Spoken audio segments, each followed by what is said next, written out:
can only hear the pre-show. Don't you know?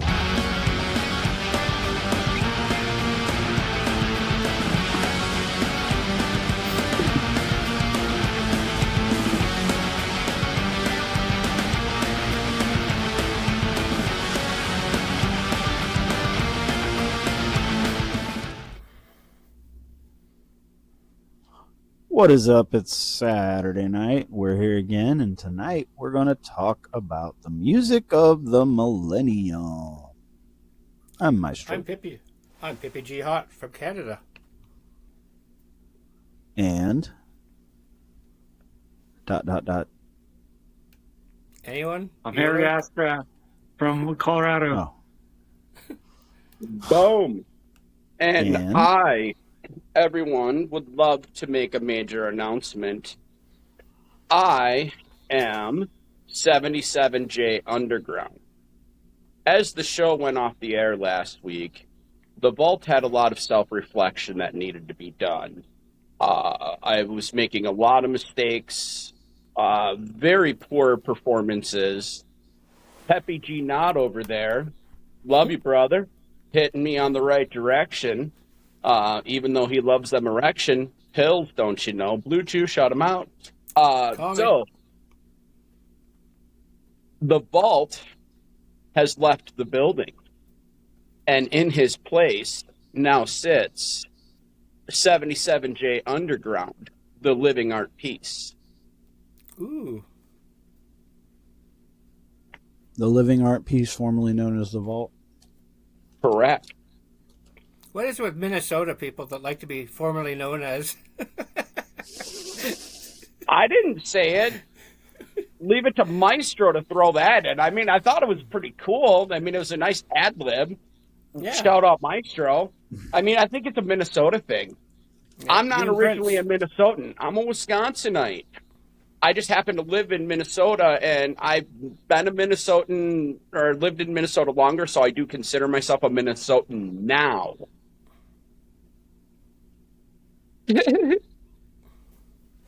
These things are fucking legit, man. They're good as hell. All right. Well, like I said, we're here to talk about music of the millennium, but first... Yellow. Different. Time in a bottle. Take it away, Harry. So for Time in a Bottle, it's pretty much like last week. For 1963, it's So Much in Love by The Times. 1977, I Just Want to Be Your Everything by Andy Gibb. Shout out Lady Red. For 1979, Bad Girls by Donna Summer. And for 1986, we got Glory of Love by Peter Cetera. Did it all for the glory of love. I do believe that was the Karate Kid 2. Was that the song used in that movie? Can someone fact check me on that? Yeah, it is. Okay. Pete Cetera is the singer for Chicago. He was a singer for Chicago, correct, at one point in his career. He also did solo work. Yep. So, and he was still finishing Time in a Bottle, so y'all hush. Yeah. Oopsie. On this day in 1966, John Lennon said the Beatles were bigger than Jesus. In response, the South African Broadcasting Corporation banned all Beatle records. In 1969, the photo session for the cover of the Beatles' Abbey Road album to be placed on the Crossing outside Abbey Road studios. In 1981, MTV broadcast its first studio concert with R.E.O. Speedwagon, performed in Denver, Colorado, having just released the album High Fidelity and the hits singles Keep On Loving You, Take It On the Run, and Don't Let 'Em Go. In 1988, NWA released Straight Outta Compton. In 1992, a riot broke out during a Guns N' Roses Metallica gig at Montreal Stadium when Metallica's show was cut short after James Hetfield was injured by pyros. Guns N' Roses took the stage, but Axl Rose claimed that his throat hurt causing the band to leave early. The cancellation led to a riot by the audience who overturned cars, smashed windows, looted local stores, and set fires. In 1996, Kiss appeared at the Riverfront Coliseum in Cincinnati, Ohio, on their 192-date Alive World Tour. During the show, a fan threw his fake leg on stage, which all the members agreed and handed back to him. And then just two more. 2017, we lost Glenn Campbell at the age of 81. And in 2022, we lost Olivia Newton-John at the age of 73. That's all I got to say about that. Nicely done, Damn. Gary. Can you imagine how big the Beatles might have been if South Africa hadn't banned them? Yeah, because they weren't already big enough. Imagine being banned because you said something stupid. Yeah, but They were I big. don't even think he really said anything stupid. He was just being sarcastic. Like, he was being a smartass. I don't think he was being literal. Exactly. They were funny guys. Yeah. And the way it was interpreted through somebody else's lens was he said something offensive, aka something stupid. Therefore, we're going to retaliate against what was said, aka censorship. And therefore, we have the power to do something against this group or individual because of the one, aka stupid thing said. That's my point. That's all I'm saying. Yeah. I just want to throw a perspective off your way. Nothing but love, brother. But, I mean, it's South Africa. Yeah. I don't think they really lost a lot from that. Yeah. But anyway. It doesn't matter to me. It's like the movie The Life of Brian. Oh, yeah. It was banned before it ever came out because the church thought it was about Jesus, but it was just, as Monty Python said, about a guy that was born in Judea. And it has nothing to do with Jesus except the opening scene where they're at the Sermon on the Hill. Well, that's all old stuff. Yeah, blessed are But the let's talk about cheesemakers. slightly more recent stuff. The Millennium. I know when I think of I'm not music, talking a boy band album. No, but when I think about music from the Millennium, the first thing that immediately comes to my head was TRL. Because MTV Total Request Live, 3 hours in the afternoon, Monday through Friday. Everybody watched it that was, well, my generation. It was like the thing. You got home from school, you put on TRL, you watched new music video premieres, you watched like all that stuff.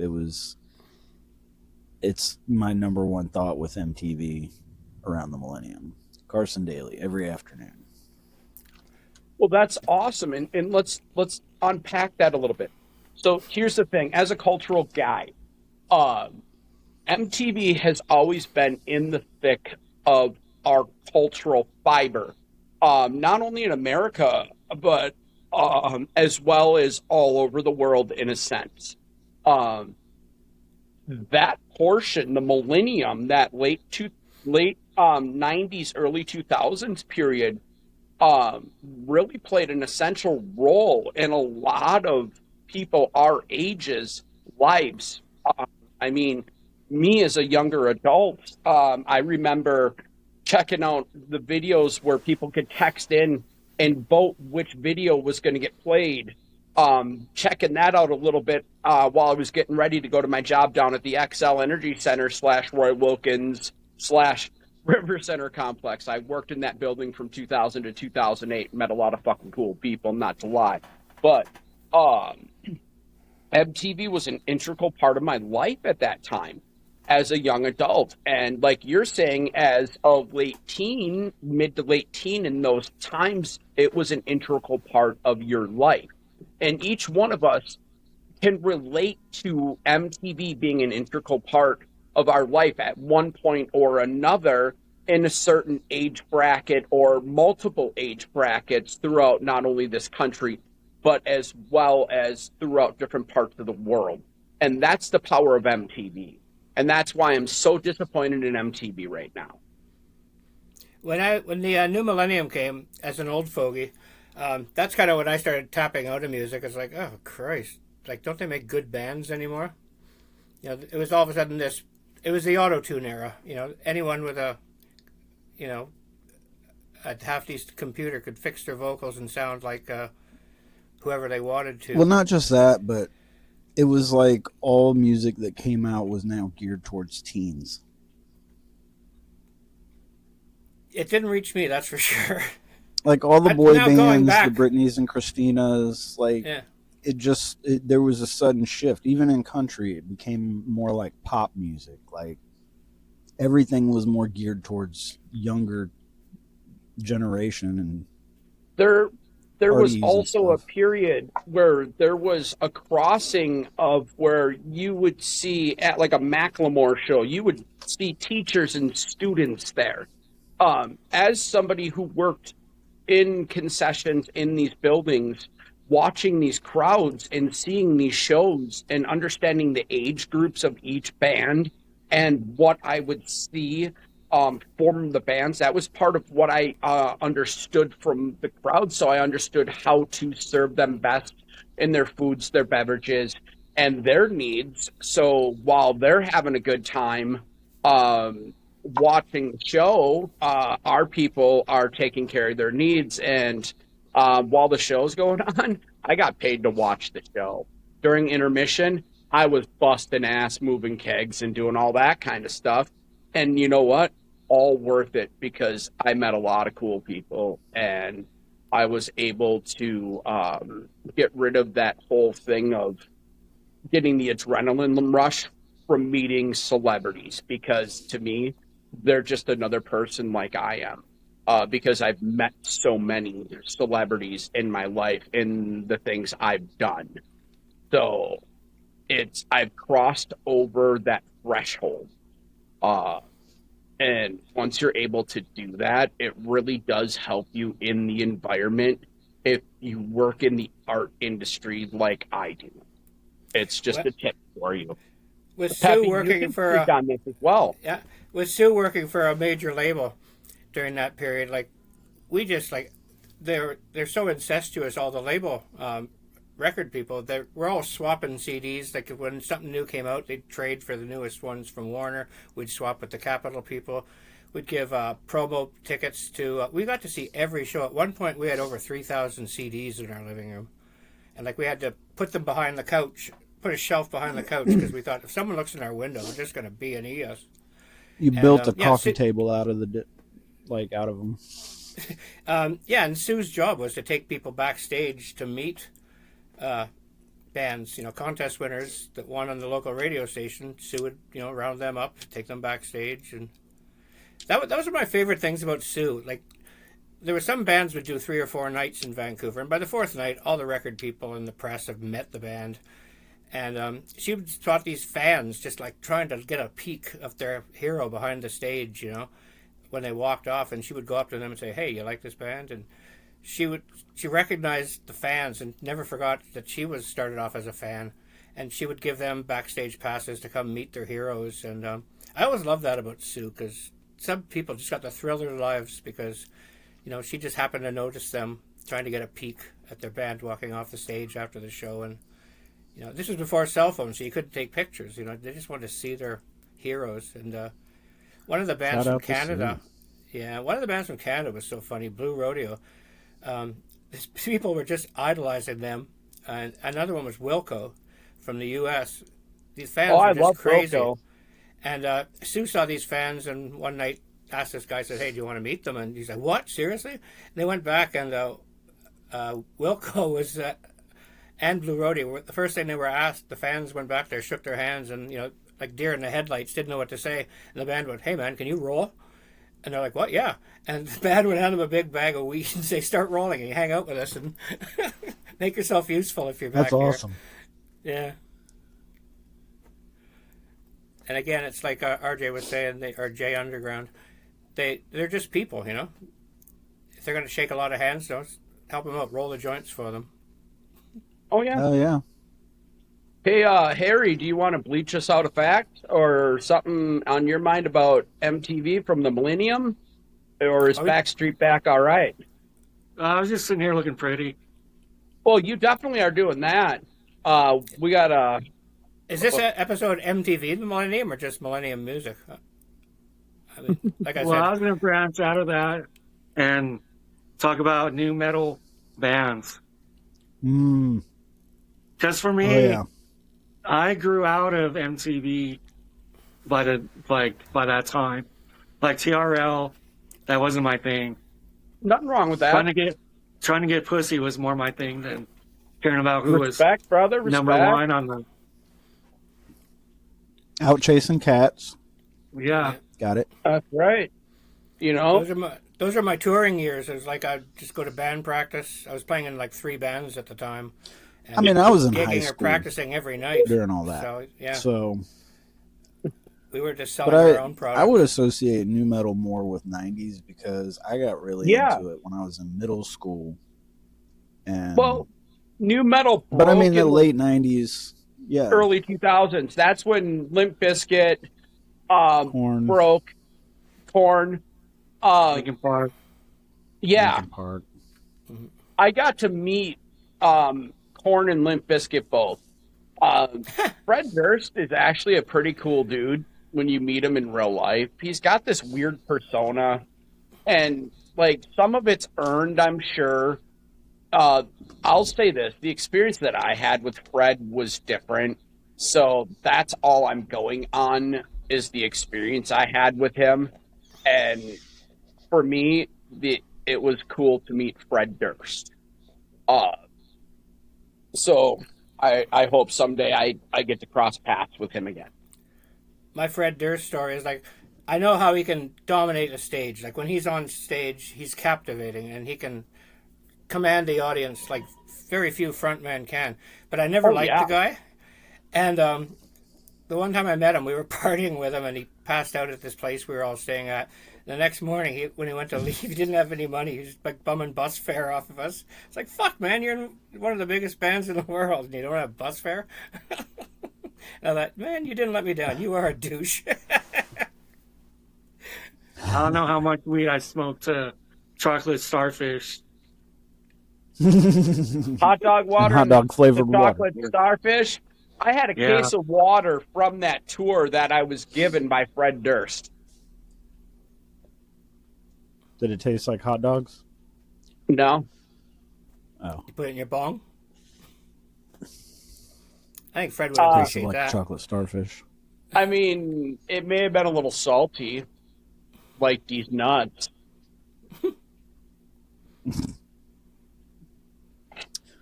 Okay. Well, you know, we're talking about music around the millennium. We have to at least acknowledge the boy bands because that was huge in those times. There was two And it's different just- era boy bands. I mean, there was like the R&B boy bands in the 90s, but like Millennium was more the boy bands, like the Backstreet, the NSYNC, the 98 Degrees, the O-Towns, the whatever, the cookie cutter. Only the two were actually like successful. Prefab music. Of course. And the only reason people know 98 Degrees is because of the Nick and Jessica show. Right. That's a fact. I mean, it's the same thing with like the hair metal bands when we were talking about those. There's a whole shelf of bands that never were, that's material sitting in the record labels, locked away, hidden from the world, that'll never be displayed because record labels basically gave up on the projects because the formula of hair metal was so repetitive, it just got boring as shit, and grunge beat the hell out of it and said, nope, we're done with you. We're going to let our feelings out in words in ways that we've never done before to sound, shout out Green River for those grungier sounds. And that's what killed hair metal, between the formula and the ballads and the big hair. to the fact that every song really started to just sound the same. You can't, once you run out of ideas, I mean, you're just done. The creativity that came out of the grunge era, it could have ran longer, except for MTV went, nope, we want boy Right on. bands now, and that's what we're talking about. So I just wanted to fill in a gap. Boom, My back to sis, you. my sister was working with MCA Records at that time before in Toronto, and then she moved to New York with them. And she said that when the Disney kids would come in, like Britney, Justin Timberlake, they would come in and with all these handlers, and they would do their thing, and then they'd be hustled away. Like they had to work so hard. These kids were like so isolated, kept away from regular people. They were working these kids to the bone. And she just said afterwards, she goes, "Man, this is just wrong. It's an evil lifestyle. It's parents taking advantage of their kids, and there's a lot of stories of parents that have been sued, like Leanne Rimes had to sue her father because he took a bunch of her money. And I don't know, there's others as well that are examples out there. Leanne Rimes is the most. Yeah. Yeah.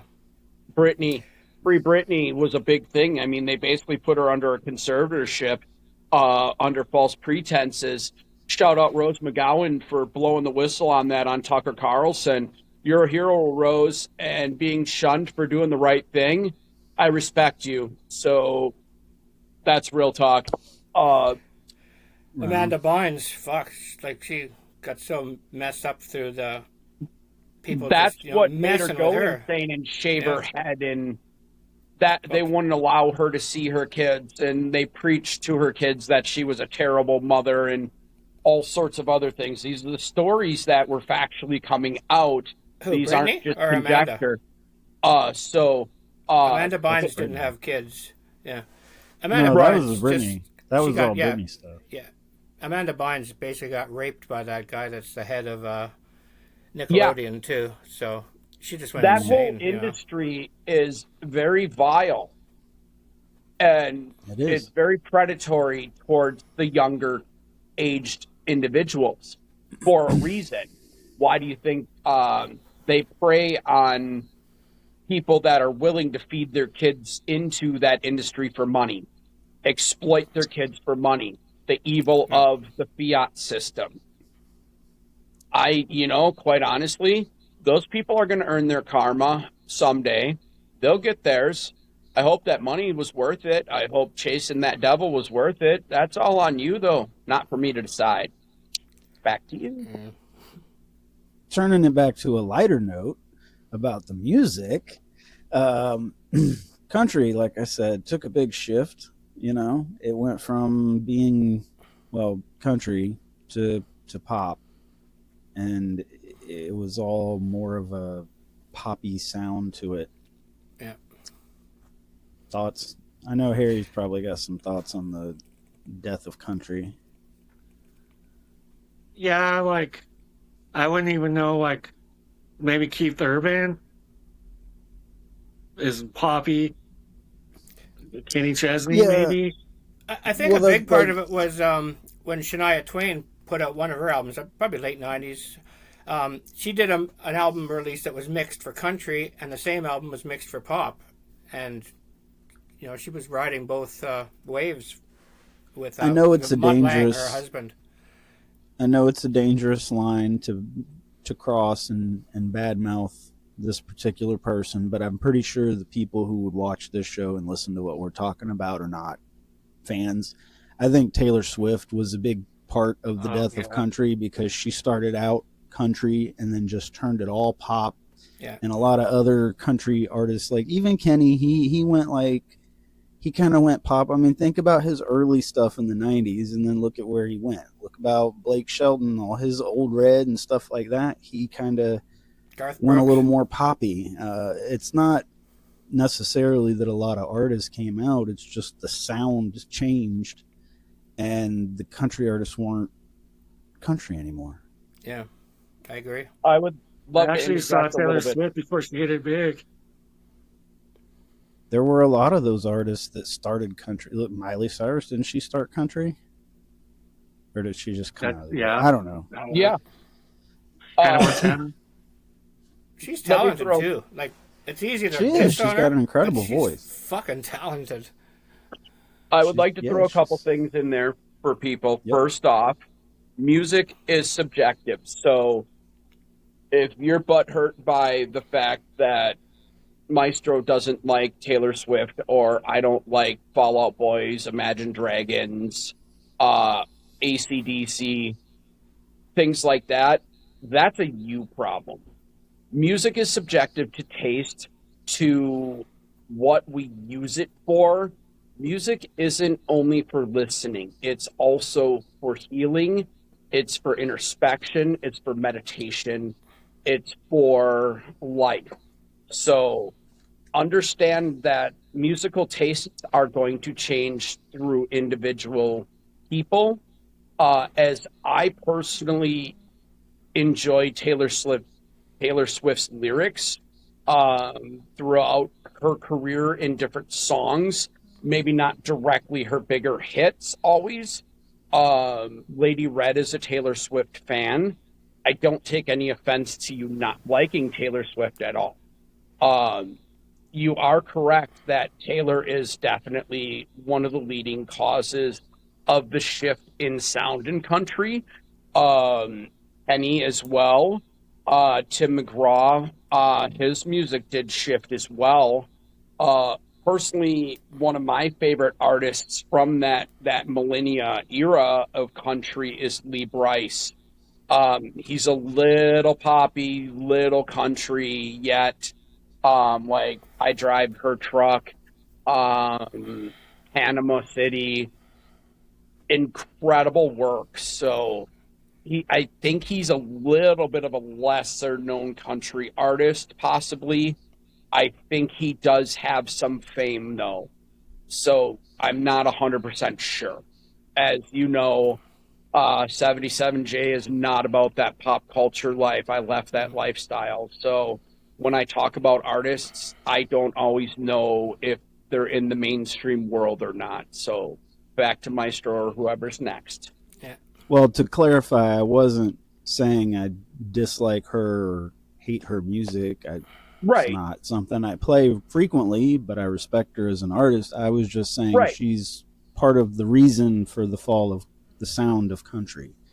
Correct. And that was the only point I was making. I know, but you're saying it like I was bashing her, and I'm not. So. Oh no, I apologize. So all the Swiftie army out there, don't across. take his words as me being against her. I apologize. I'm telling my daughter. What? If that was the way it came across, I apologize. What I'm really just putting out there is a disclaimer about individuals and how they prefer their He's taste basically in music. explaining in detail that everyone has a right to their own opinion. Yeah, I mean, a song that we all hate might be the song that was saves what someone's I was life. attempting to communicate. Thank you.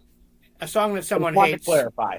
may be the one that saves someone's life when they're standing on the edge of the bridge and they want to hear one last song and they're saying, oh man, this song speaks to me. You know, right. It may be something god For awful real. in our opinion, but to them, Like they could be about to to jump, and then like Shake It Off comes on, and they're like, Right. you know what? I will shake it off. And Yeah. I do. Oh, I love me some Tay-Tay Shake It Off. I do shake it off. I danced like an idiot to Shake It Off. Her shit is Lady- very catchy. I'll give her that. Oh yeah, Lady Very Red, catchy. she loves to watch me. She gets a giggle out of it, and she smiles. She's my muse. Tay-Tay or Lady Red? Lady I thought Red. it was Pippi. Oh, Pippi. No. Pippi and I have a different kind of relationship. Secret love. That's right. It's a budding I'm an romance. easy lover. You got a hold on me this evening.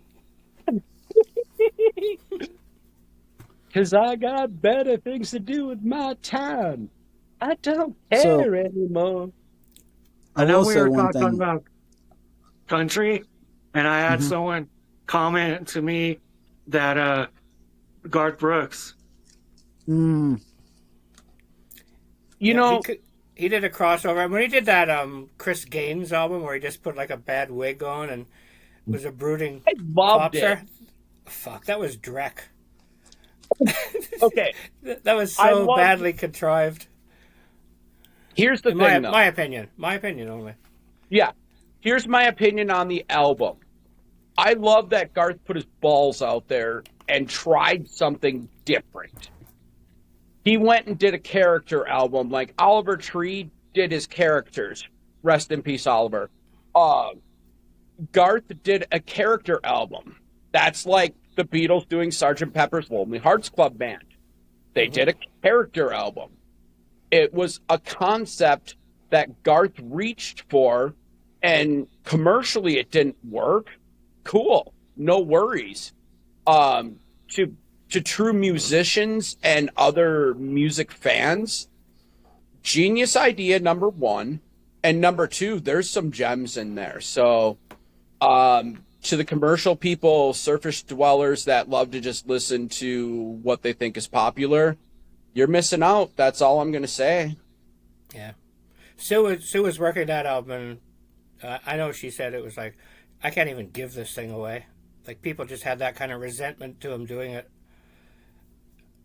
And that's really my memory of it is like Sue was always like, fuck, I can't sell this thing. She'd go in the stores and, offer like all kinds of promo shit if someone would buy 50 copies, some store, and they're like, nah, well, we'd rather buy something different. So, yeah, I to be honest, I doubt I've even listened to it. I just saw the cover and it's like, brooding Chris, this is not working for me. Brooding Garth. But to the point, his later music doesn't really compare to like the dance. Like it just, the sound changed. And to me, it was no longer country by definition. It was pop. Right. Because what they did is they changed the definition of country and they called it today's hot new country. And it was nothing like country because it's not country. Some great bands disappeared because of that country too. From the 80s. All of a sudden, you weren't getting Kentucky Headhunters and stuff like that. You got a younger generation jumping into the Luke Bryans and the Jason Aldeans and them. Right, thinking that nobody wanted to see another Kentucky Headhunters because they weren't visually appealing. They were just weirdos, but they played killer songs. And for some reason, I got a memory about the song Jake. So my Uncle Bruce had a dog named Jake. And I loved that song because I spent a lot of time with my Uncle Bruce and my Aunt Lori when I lived back home in the Shaw. So I'd hang out with them because my Uncle Bruce is awesome. Was that Shawshank? I would... What? You were in Shawshank? Were you in Shawshank? Your echo sucks, bro. Oh, shit. I'm sorry, man. I don't know what's going on. I don't hear an echo. Translator. He just asked if you were in Shawshank. No, I was in Waukesha, a.k.a. Waukesha. Dude, so the song by the Kentucky Headhunters, if I die before I wake, feed Jake. I loved that song, like hanging out with my Uncle Bruce and his dog Jake. And of course, Fishing in the Dark. Get your Vegas odds ready. Is one that Strange Days covered. Also, breaking news at this hour: 77J hits the road the 17th of October with the Days of Strange. I will be with them. I think that'll be a South Dakota show. The 25th, I will be in Green Bay, Wisconsin. They're opening for Striper. So that's going to be a fun show. Got a pie chart for them. So, Strange Days update. Get your Vegas odds ready. So, not really much to bet on when it's guaranteed. Yeah. Like you mentioning Mic drop. CCR. Which I have not. Nor did I plan to, because we're Yeah, not talking that's about Millennium. that era of music. We're talking about the Yeah, millennium. not And there were so many punk bands that came out. KNO. Some 41, Blink 182, Lit. Um, I mean, Weezer was out. They were like melodramatic, whatever. I love Weezer's music, but they just kind of played to they kind of had more of a niche crowd, but everybody liked them. Well, they Say had it ain't that so. Buddy Holly video just put them everywhere. It was just so well done because I grew up watching Happy Days, and it's like, oh my God, you guys have actually recreated the Happy Days Arnold's restaurant. So it's like, this is brilliant. And I really liked about. The level I think of one of the songs that got me was creativity. the Undone, the sweater song. Yeah. The level of creativity that bands put into their music videos back then, before AI slop took over. Here's the thing. As an It was like artist, a mini motion picture. Yeah. right? There was a story within the song going on in front of your face. That's what attracted people to the music video itself. Okay, here's the other thing. This was all generated by humans, not AI. As an artist, I can tell the difference between something that's tracked AI. It may still spark some emotion in me. Here's a good example, though. The Montoya Machine. Jeremy Montoya tracked his voice, and then everything else was tracked AI before he put the band together. When he did his first couple of videos with the band, and they released those songs live, you can literally tell the difference. Go to Spotify and check out any of the songs from the live versus the album version, and you can tell the emotional difference put into them because of what Maddie does on the guitar, or what Jared did on the drums, or what Rich does on the bass. All of that's missing because what's missing is the true emotion of human pain and suffering that goes into the art. That's all missing because AI will never have a code that can be written to generate that. So you can AI all day long and get a cool response from somebody. What you're never going to get is somebody who's going to be able to invoke a true emotion from somebody. You're missing the soul of what brings the art alive, and that's putting emotion into it. Raw pain, raw any other emotion you can think of. And without those emotions, your art doesn't live.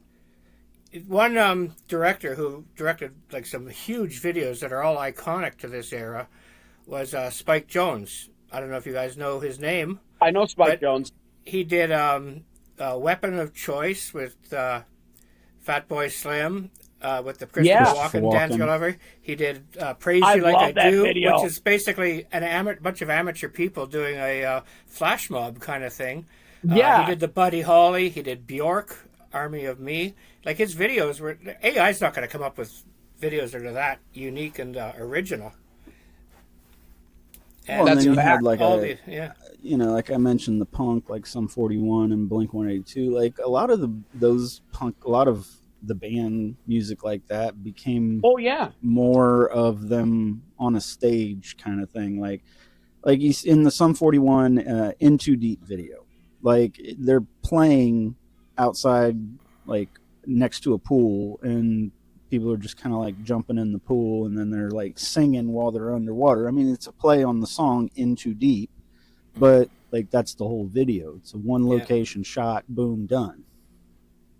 Is the millennium when emu started?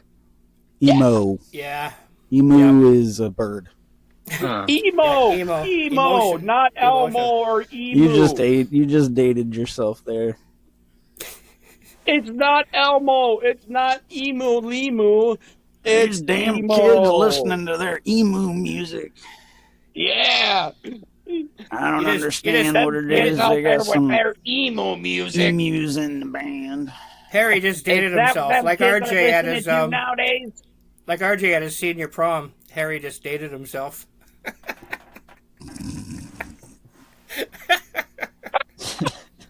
Oh, man. Wait, I'm so sorry. What do you guys It's think? late, but I'll take it. Would you guys thoughts on the White Stripes? They were one of the bands I did enjoy around that time. That There were some good bands because like Puddle of Mud was really popular in the early 2000s, and I really enjoyed them. I really liked, like you just said, they're the Stripes. I liked a lot of the Killers yeah. were pretty good. Like they had some good bands around then, but there was just it just broke out. You had the boy bands and the girl singers, the Britneys and Christinas. You had the punk bands with, and like you were saying, the substance of songs, Pippi, earlier, like you're singing, even the grunge, they're singing like soulful songs that can relate to any age. And we didn't even it just touch goes to hip-hop. like, yeah. and then it just turns into like Skater Boy and stuff like that. Like, Yeah, which my friend is the manager of Avril Lavigne, and she got her ass sued off for that song because she stole it from a Japanese pop band. So all the royalties to that song go to some band no one's heard of. womp womp. And The that was like thing their that hit. got me about the White Stripes though was it was just guitar Your and finger drums. in the air. It was guitar and drums, and it's like there was no fucking band, there was no stage, and people love to rip on Meg White for, obviously Jack White's a fucking genius, wicked guitar player, wicked talent in every way. But people should like to rip on her. It's like, no, she's a below average drummer. But she was perfect for the band. People said the same thing about Ringo, but without Ringo, would the Beatles have sounded like the Beatles? And in hindsight, It's not about being the best. It's about being best for that band. Right. And It's about being I the love right Meg White's person drumming. for that band. when I watch her drum now, when I first heard it, I was like, oh, she's terrible. But now when I watch it, it's like, she's really got dynamics, and they change like subtly the tempo within songs. She's actually a really talented drummer in the sense that she listens to what's happening musically. She doesn't just try to make herself the star. Well, and one of the things that makes a band great is the chemistry, and what better chemistry? Like, who are you going to know better than your brother you grew up with? Yeah. She knows what she's been watching him play guitar since he started learning. She knows how he plays and what notes and what she needs to complement. She was as cheaper. her She was drummer, cheaper as than a the drum drummer. machine. She's there. Now That's imagine like like Lars and James Jack White. in Metallica. They work well together because they can work on those off notes that they're so good at creating that other people aren't so good at working well together. They're two musicians that are perfect to work together. I mean, that's basically Jack White and his ex-wife / sister, if you want to believe his weird story that he would tell people. Meeting Jack White, though, he's an odd individual, yet a kind individual. So, the opening band he had that night, though, oh my God, they were terrible. And I don't remember the name. I'll have to look it up for next week. Stay tuned for that name, because they literally brought on stage one of those baby toys where you spin the wheel to the animal, and it would say, like, the cow goes moo. And he literally, in the song, spun it to that. And when I explained it to one of our bud reps, he goes, yeah, when he did that, I hope the crowd went boo. It was the best response I had heard to it, because they blew ass. And it's perspective on my end, because it's not art that I found amusing or enjoyable. If you want to see something, actually, I'll just do one more thing about Jack White.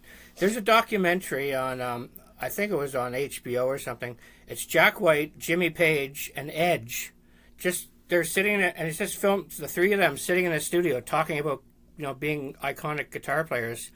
And, they each, like when Jack White plays a song, Jimmy's like listening to it. And Jack White had this custom guitar that had a microphone inside the face of it. So he'd pull it out and sing with it, and it would reel back in. And then Edge would play something, and Jack White and Jimmy Page just look at each other and go, nice, And then when Jimmy Page started playing Heartbreaker, Edge and Jack White looked at each other like, this is why I picked up a guitar in the very first time. And the look on their faces, it's worth the documentary just for that moment. Like, they just looked at each other and went, this is our awesome. Fucking greatest thing that's ever happened to us.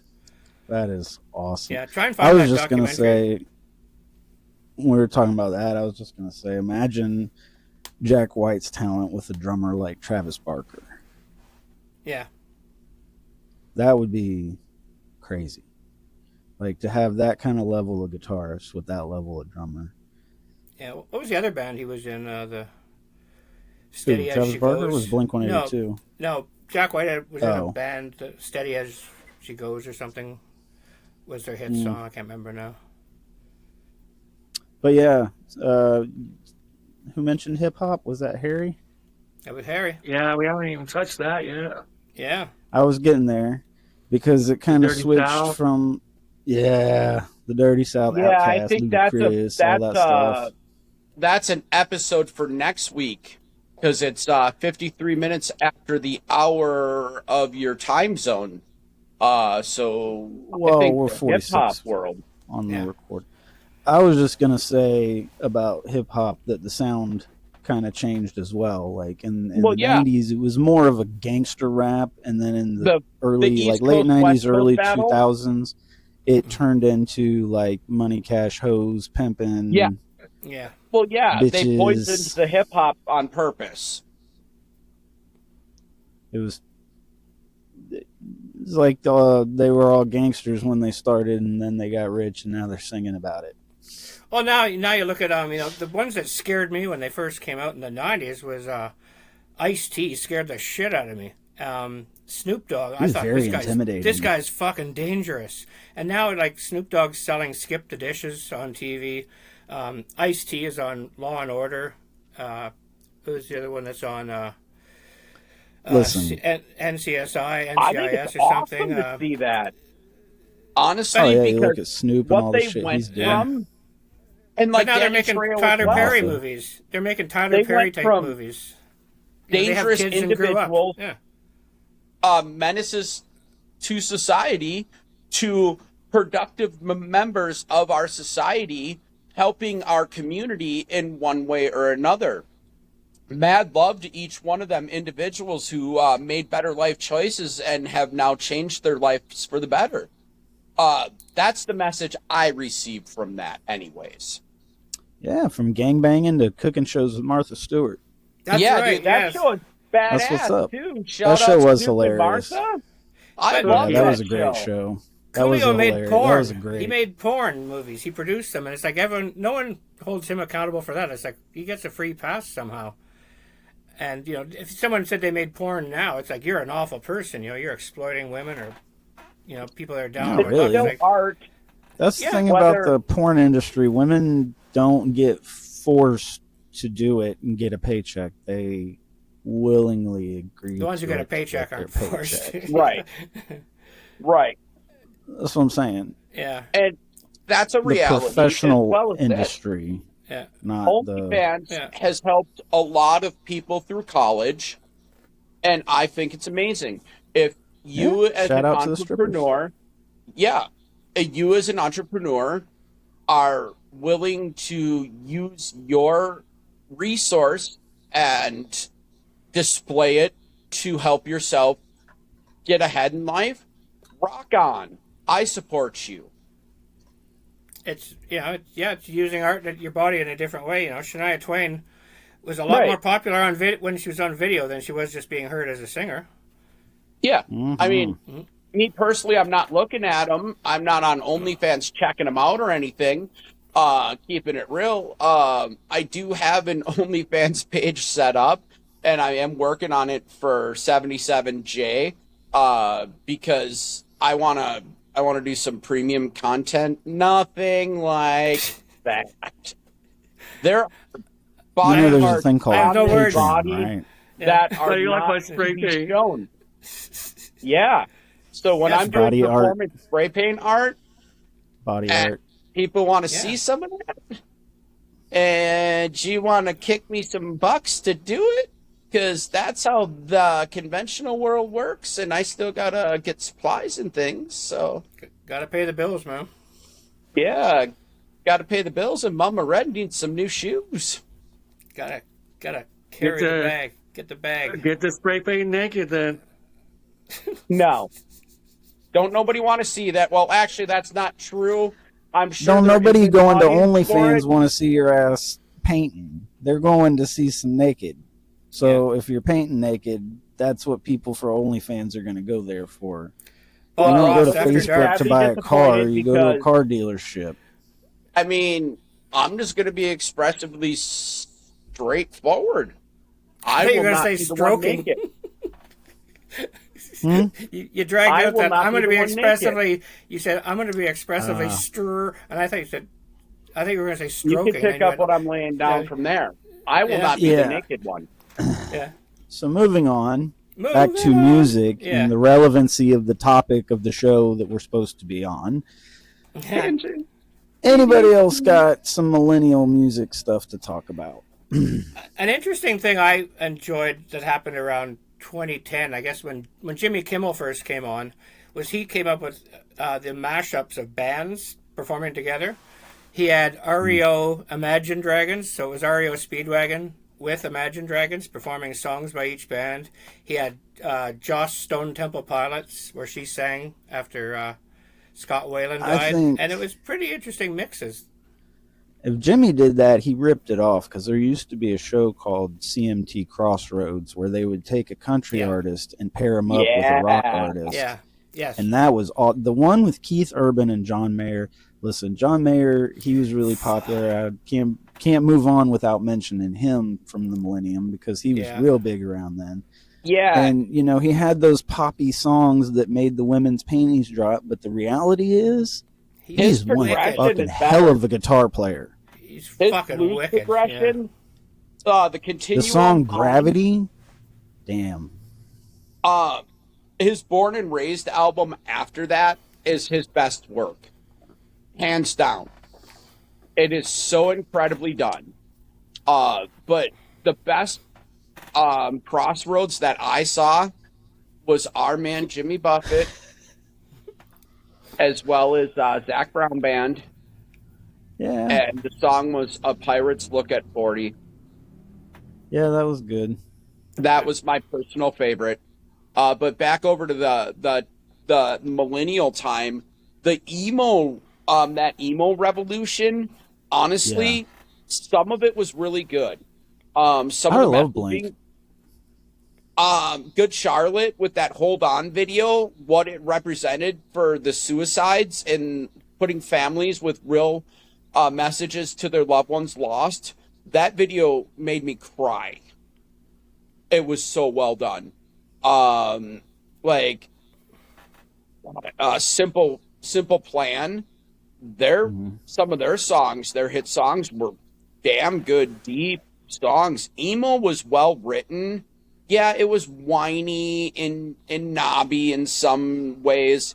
Also, there was some truly good lyrics deeply hidden in some whiny, snobby songs.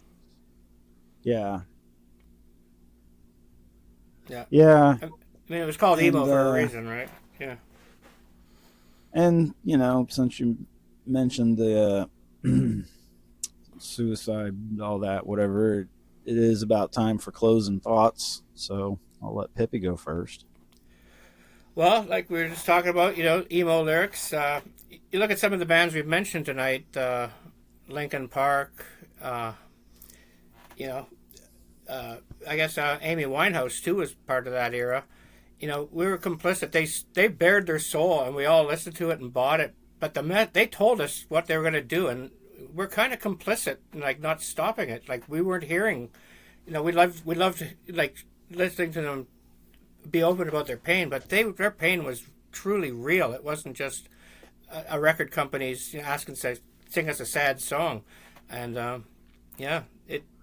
if you, you know, before you do something that, if you're not being heard or people aren't getting your message, please call the crisis lines or call a friend, or don't be afraid to talk to someone. And, if music's your outlet for it, please, write a song and share it. If you can't get a stage, go to the liquor store, set up in front of it with your guitar and just sing, and someone's going to hear you, and you'll feel seen. And no one deserves to feel alone. There's how many billion people on earth? At least everybody should have somebody that will listen to them, and crisis lines are good for that. I can't say enough about crisis lines because they're anonymous, and I hope more people don't make a bad choice when there is a resource available that might save their lives.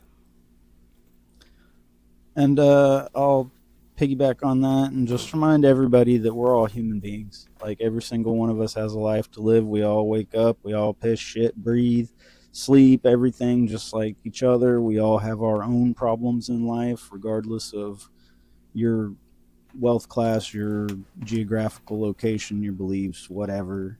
Doesn't really matter. The reality is we all have problems. We all have day-to-day things that we deal with, and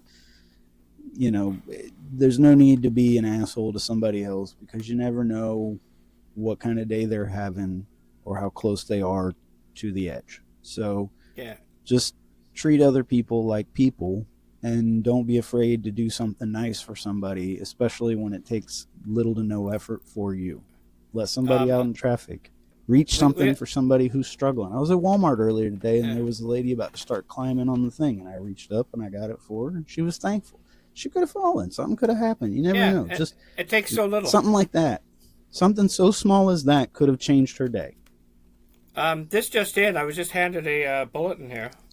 I know it's too early to say that, but that's from Sue. Ooh. Thank you. You made him turn as red as that lipstick. Yeah, that's right. Oh, snooky. Oh, and I mentioned Blink. One last thing I want to shout out. I love that they did their album "Take Off Your Pants and Jacket."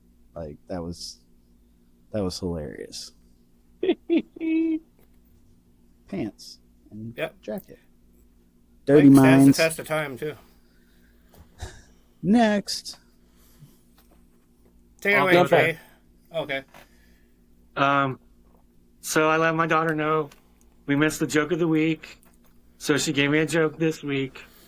What did the cow say to the other cow? Move over. Oh.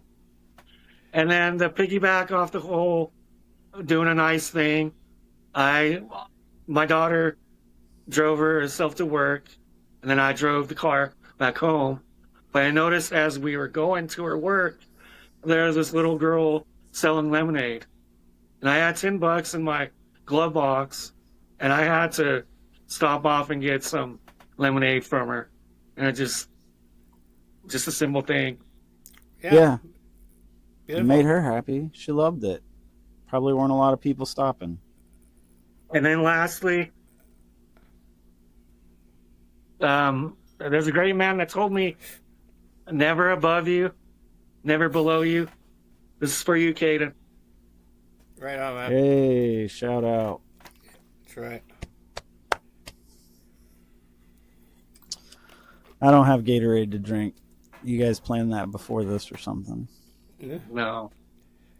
What you got, RJ? Gatorade. RJ Underground? Yeah. So here's what's up with everyone. I just would love to remind people that it's within them to make their own choices, and the choices that they are allowed to make are within themselves. I choose every day to make the choice to be a better person. I choose every day to make the choice to make those micro interactions with people, to sprinkle positivity into the world, to do things like Maestro did, to do things like Harry dripped a little positivity into the world. Yeah.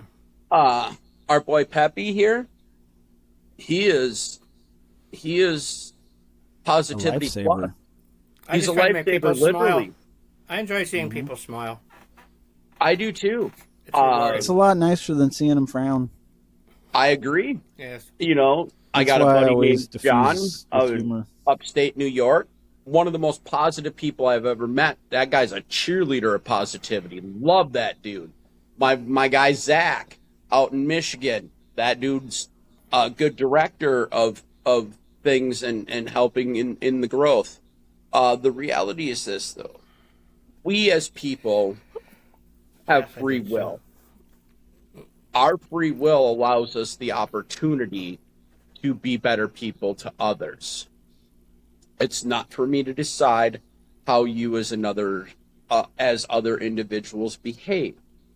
What it is for me to decide is how I address you when your behavior affects not only myself, but when it affects others as well in the public forum. It is Yeah. very disrespectful Yeah. to be that guy or gal. And in a world full of dicks, I'm just a Richard, and you'll understand what that means someday if you cross my path and you have to find out. It means Peace dick. and love is a choice. Negativity, venom, and spewing that in the world is a choice as well. That choice is all yours. Make the right choice. Nice. Good night, Sue. Good night from us knuckleheads. Love you guys.